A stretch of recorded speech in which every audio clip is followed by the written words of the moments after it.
Welcome to Through the Bible with Les Feldick, a 30-minute walk through the Scriptures teaching in-depth Bible truths that change people's lives.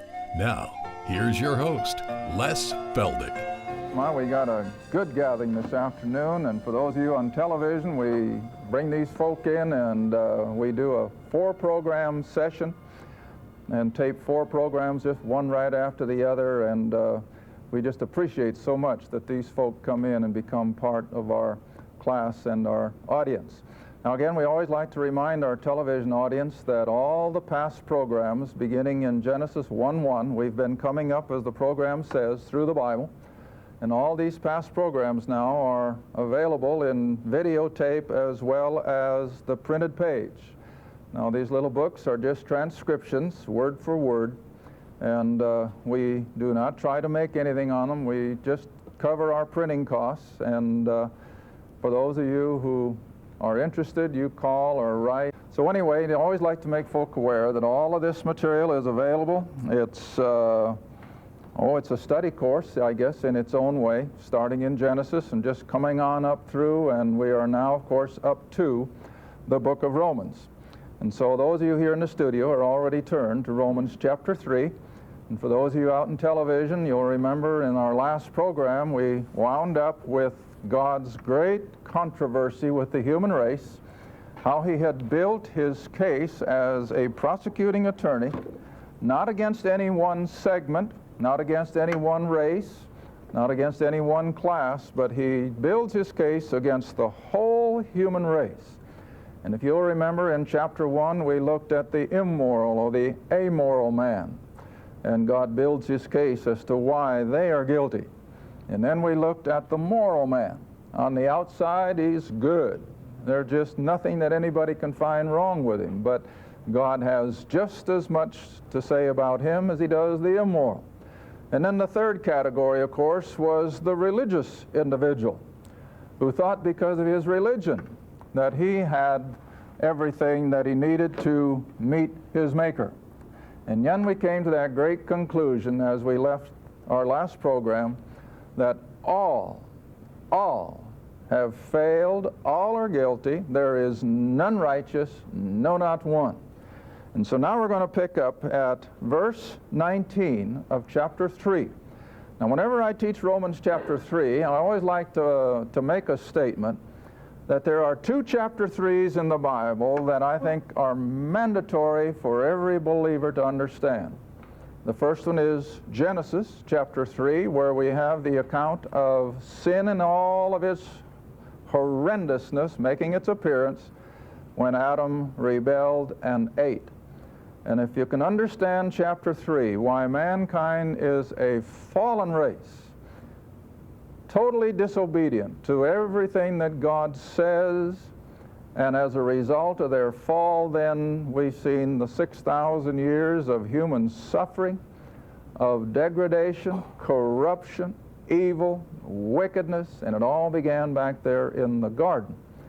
And so now God comes then to that conclusion here in Romans chapter 3 that this is the problem. And the only remedy is the remedy that God himself has provided. And this, of course, flies in the face of human reasoning. And we're going to see why here in just the next moment. So now as we come into verse 19, you'll just glance at the verses ahead of it, and you'll notice it's not a very pretty picture. But that's what God sees whenever he looks at a human being still in old Adam. That's where he saw me, that's where he saw you, and that's where he still sees every lost person. We are an open sepulcher. Our mouth is full of cursing, and we have no fear of God. Well, that's the picture of the unbelieving individual that God sees. So you come down now to verse 19 where it says, now we know. Now when Paul says we know, he's talking about something that's solid ground. This isn't wishful thinking. This isn't something that only a theologian could dream up. This is basic scriptural fact, that we know that what things soever the law saith, it saith to them who are under the law. Now, I don't think any of you here have any trouble answering the question, who was under the law? The Jew. The nation of Israel was under the law. And that's why, of course, they were put in that place of special responsibility. God gave them the law, printed on the tables of stone and plain as day. And then, of course, they had the whole system of what we call law, the religious, the ritual, the sacrifices, the priesthood, the civil law. It all then comprised what we call the law. But at the heart of the law, of course, are the Ten Commandments. And so as we study these terms in Romans especially, we're always going to be careful. Are we talking about the Ten Commandments, or are we talking about the whole system of law? In other words, that if a Jew misused his neighbor, the law, the civil law stipulated how he had to make things right. The ceremonial law designated that under a certain circumstance of sin or wrongdoing, he had to do such and such, bring it to the priest, and so on and so forth. And so you had the civil law and you had the ceremonial law, but at the heart of all of the law is the moral law, or what we call the Ten Commandments. All right, so now then, I think here in the first part of chapter verse 19, Paul, when he says the law says, it says to them who are under the law, he's talking about the Ten Commandments, the moral law. But it says to them who are under the law, that's the whole system of law. You get the difference? Now let's pick it apart one more time. We know that what the things soever the law saith, thou shalt not. It says to them who are under the law, the whole system of law, the whole system, the nation of Israel, and they alone were under that. But it doesn't stop there. Now it goes on and says that not just Jewish mouths, but how many? Every mouth. Now who does that include? Everybody. Everybody. Jew and Gentile, black and white, rich and poor. Regardless of a person's status, he's under that demand of the law. And all the world, see that? Not just Israel now, but all the world may become, what's the next word? Righteous? That's what most people think. Oh, if they can just keep the law, they'll make it. But that's not the word. It says guilty. That all the world may become guilty before God. Now, I can't stop there without taking the next verse.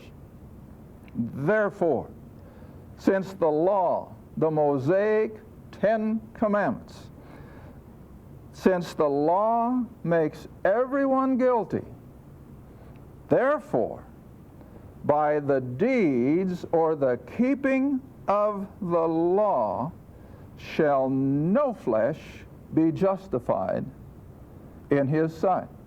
Oh, now look at this last statement. For by the law is the knowledge of sin. Now underline that word sin, because I think it's the first time that we've really seen it here in the book of Romans, where it will take the application or the definition that I like to make of the word sin, S-I-N. And those of you who have ever been with me on a study of the Romans, you know what I'm going to say. You can put in its place, I think without exception, throughout the book of Romans. And of course, if it just doesn't fit, why then back away from it. But you can, without exception, substitute the word sin with old Adam. Old Adam. The old sin nature that we're born with. Now let me read it that way.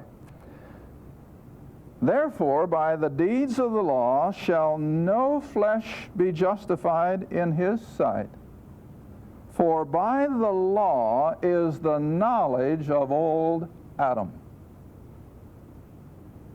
I'm going to give you a couple statements. Maybe I'll better take time and put them on the board, and I trust you'll write them in the flyleaf of your Bible. The first one I'm going to put up is,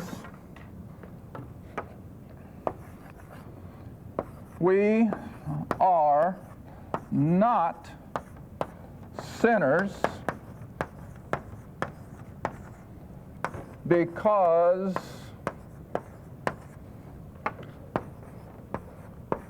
we break the law.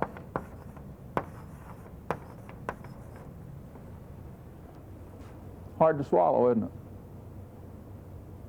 Everybody thinks the reason we're sinners is because we've committed adultery, we've stolen, we've cheated, we've done something. But contrary to that, we break the law. That is the moral 10 now. We break the law because we are what? Sinners.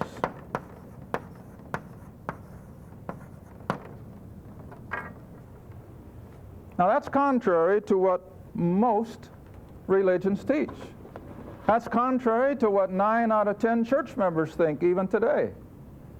They think the reason we're sinners is because we're always breaking the law. That's not the problem. The problem is we have something within us that wants to constantly break the law, and then, of course, when we break the law, we're what? We're guilty, see? But now we got to go all the way back to Adam again, don't we? Because that's where it all began. See, when Adam was created, he was perfect. Not an ounce of sin in him, not a sinful thought. He was as pure, I think, as Christ himself was in his earthly advent. But how long did it last? Not very long. I think the Jewish people, the rabbis, probably feel long enough for Eve's first ovulation, which would be about 28 days. But whatever. As soon as Adam took that step of disobedience back there in the garden, a simple step, just simply took and bit that fruit that was forbidden, and immediately he became a sin-natured individual. And all he could constantly think in spite of himself was that which was contrary to the very laws of his Creator God. And every human being has inherited that ever since.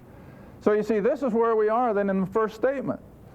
We are not sinners because we break the law, but we break the law because we're sinners, and we're sinners because we are sons of Adam. Oh, if only people could get that straight. You're not a sinner today because of anything you have done so far as actively performing a sinful act. You're a sinner because you're a child of Adam. And being a child of Adam, everything that God says this do, old Adam says do the opposite. Everything that God says this thou shalt not do, old Adam says do it. Now, I've been trying to think of a good, simple, yet profound illustration of this old sin nature. Because, see, we've got millions of people all around us that are good people. You can't find a flaw in their lifestyle. They've got a beautiful home. They've got a beautiful family. Their kids are well behaved. They've never cheated anybody out of a dime. He's never been unfaithful to her. She's never been unfaithful to him. And from all outward appearances, they are good people. So I guess just on the way up, Iris will tell you I was awfully quiet. But I don't know if this makes sense to you or not, but I'm going to try it. You take an individual, he's got a beautiful horse, just a beautiful steed, well-trained, well-groomed. And this gentleman is so proud of that animal that he takes him to the show places, puts him through his traces, and of course well-dressed himself. And it's just a beautiful pair to behold, this man and this beautiful horse. And after this particular show, and he's won his purple ribbons, and he's sitting there on that steed accepting all the applause of what they've accomplished. And that animal is just standing there perfectly contented, beautiful, being awed at. And then all of a sudden, as if somebody hit that horse with about 10 electric cattle prods, he just explodes. Now that's about the end of the analogy, because you can never carry spiritual things very far. All right. That beautiful steed I'm telling you about is the picture I'm trying to draw of old Adam. Oh, see, we can groom him. We can control him a lot of times, and we can make him just fool the world that, hey, he's okay. But then all of a sudden, something makes old Adam just erupt, like this animal hit with a bunch of prods. All right, now here's what I want you to answer me. What am I lightening the cattle prod to? What causes old Adam to suddenly lose his poise, suddenly realize that all that pent-up power for wickedness and obstinacy comes to the fore? The law. See? The law. And so people can have themselves all veneered, and they can be so beautiful, and they've got everything under control. And then one day, the law comes. And oh, they've read it, they've memorized it, but they never heard it. But then one day the law comes and it just smashes old Adam and he erupts. See? Now, let me take you to Romans chapter 7. It'll be several programs before we get there, and then we'll look at it more in detail. But see, in Romans chapter 7 is that chapter that the theologians like to bandy back and forth, whether it's this or whether it's that, and I'm not going to pay attention to their arguments. I'm just going to look at it the way this old layman sees it. But you come down to Romans chapter 7, verse 9. A verse, I imagine, that has raised a lot of eyebrows or has caused people to just skim right over it. I don't understand it anyway. All right, now don't forget the story of my beautiful horse. Here is the Apostle Paul under that same set of circumstances. He's got his life religiously, he thinks, under complete control. A religious zealot, admired and looked up to by the whole Jewish religious community. But then all of a sudden, that horse beneath him just erupted, and it changed his life. All right, now look at verse 9 of chapter 7. For I was alive without the law. What does he mean? Hey, he knew the law from the time he was at his mama's knee, let alone Gamaliel. The law had already been in force for 1,500 years before Saul came along. And so he says, I was alive without the law. How could he have been? Because he was part and parcel of that Judaistic society. Well, should I tell you where Saul was? Where most people are today when they read their Bible. They read, but do they understand? Goes right over their head. And the same way with Saul. Oh, he thought he knew the law from cover to cover. He thought he knew those 10 commandments forwards and backwards. But you know what? He had never understood what they said. It was just so many words.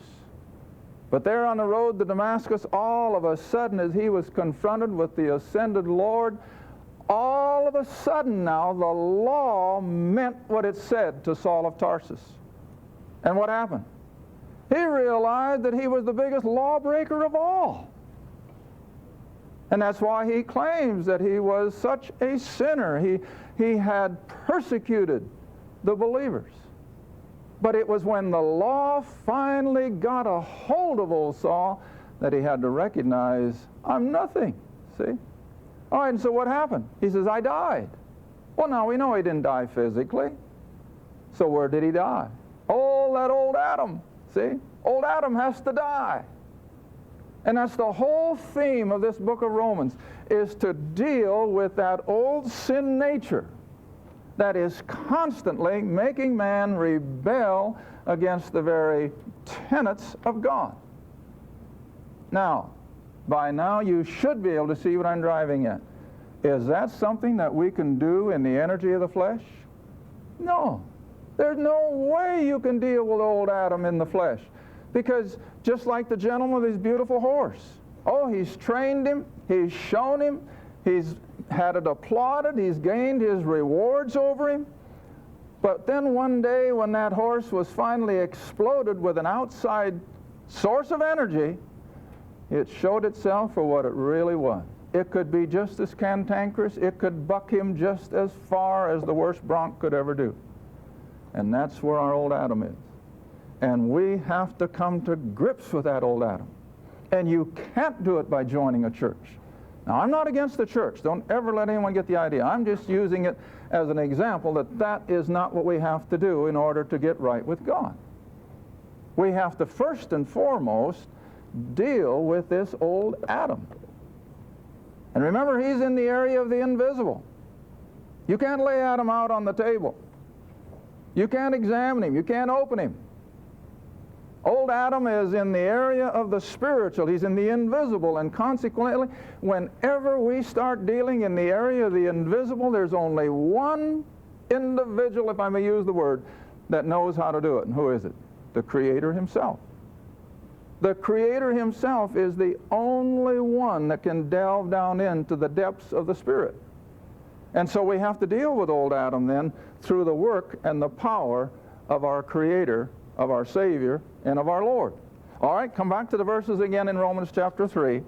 So he says, knowing that, I'm in the wrong chapter. Romans chapter 3, verse 19. Now we know that what things soever the law saith, it says to them who are under the law, to the nation of Israel, but that every mouth may be stopped.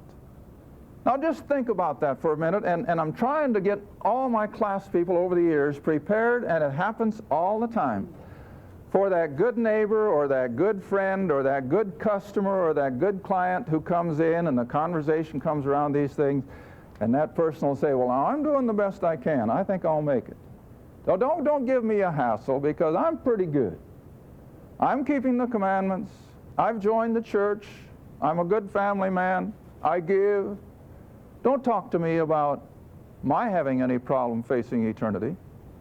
But you see, they haven't dealt with the core problem, old Adam. And so the law is the only way that God can come to that kind of a person and say, you're guilty, see? Because I don't care how good they may think they have been, I don't care how good their record is, God still looks back and sees that throat like an open sepulcher. He still sees a mouth that's full of cursing. He still sees thought processes that are as immoral as anybody can get. And that's all coming out of old Adam. Another good illustration is back in the bootlegging days, in the 30s. They could outlaw alcohol consumption if they wanted to, but you can't stop people from getting it. So the only way they could really deal with the alcohol problem was to do what? Find where it was being made. And that's what they tried, of course. Get rid of the stills. If you could get rid of every alcohol still in the world and there wouldn't be any alcohol, you could probably get rid of the problem. Now, it's the same way with old Adam. He's just like a still. He just keeps putting it out and putting it out and putting it out. And I don't care how you try to cover it up. I don't care how you try to wallpaper over it. It won't work until we deal with old Adam. All right? Verse 20 then again. So by the deeds of the law. Now I'm pressing on this, and I'm going to keep repeating it yet for a few moments, because I don't want anyone to miss the point I'm trying to make. That you cannot approach God on the merit of what you have done. I don't care what denominations teach. I don't care what theologians may teach. We have to come back and realize that God says we can do nothing to merit favor with Him. And we're going to see when we get into chapter 4 that's, it's so plain. But Abraham, Paul says, believed God. And it was his believing that caused God to call him a righteous man. And then the next verse says, not of works, lest he should boast. I've made the comment to my classes, and I think maybe I said it even on the program a long, long time ago. Have you ever envisioned heaven, and you're there because of what you did to merit it? You know what I've told people? Everybody will be crossing the street ahead of time because, oh no, I don't want to listen to that guy again. I don't want to listen to him tell me again what he did to get here. It'd be awful. See? But it won't be that way. Because every one of us are never going to be able to say a thing that we have done got us there. It was only the work of a merciful God, see? All right? So by the law, again, verse 20, is the knowledge or the understanding of our old Adam. The knowledge of sin or the knowledge of our old Adam. And it's the only place you'll find it. Now again, as I was mulling these things over, you see, you don't find language like this back in the Gospels. Jesus didn't get into this part of the whole problem. Jesus more or less was just dealing with those Jews under the law. But you see, now the Apostle Paul is breaking out by Holy Spirit inspiration, of course, and he's delving into the whole human race. Not just the problem in Israel, not just the problem with Jews. He's delving into the problems of the whole human race. Look at your newspaper today. The whole front page, I don't care whether it's the Tulsa World or the Oklahoma City or whether it's a Timbuktu. Every newspaper in the world today, their whole front page is covered with the same kind of stuff. Murder, rape, terrorism, crime, immorality. Why? Because the world is under the control of course, Satan at the top of it, but it's the old Adamic nature, see? And this is what we have to understand. It's old Adam who is at the heart of the sin program.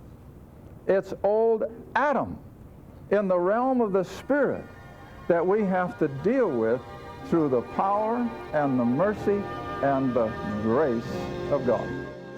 We want to invite you to visit lesfeldick.com, where you'll find all our programs available on audio, video, and in book form.